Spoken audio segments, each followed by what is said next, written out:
Ngayong linggo, i-celebrate natin ang ating freedom Anong ginagawa niyo yan? Nanonood po kami ng television eh. at ang freedom to enjoy at magsaya. Relax ka lang, kayang-kaya. Ako bahala. Freedom para ma-experience ang iba't ibang bagay. Pwede ko kayo mag-start. Tapos ako na lang ang magtutulak. Freedom to make a statement sa mundo. Ang nasa ko, Apollo yun.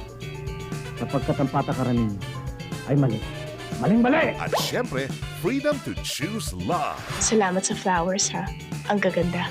Mas maganda ka. This week, ipagdiwang ang ating freedom kasama ang classic Pinoy movies.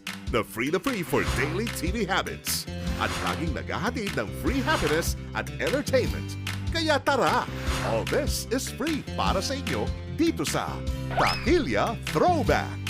Every day dito lang sa iHeart Movies. Experience all the feels.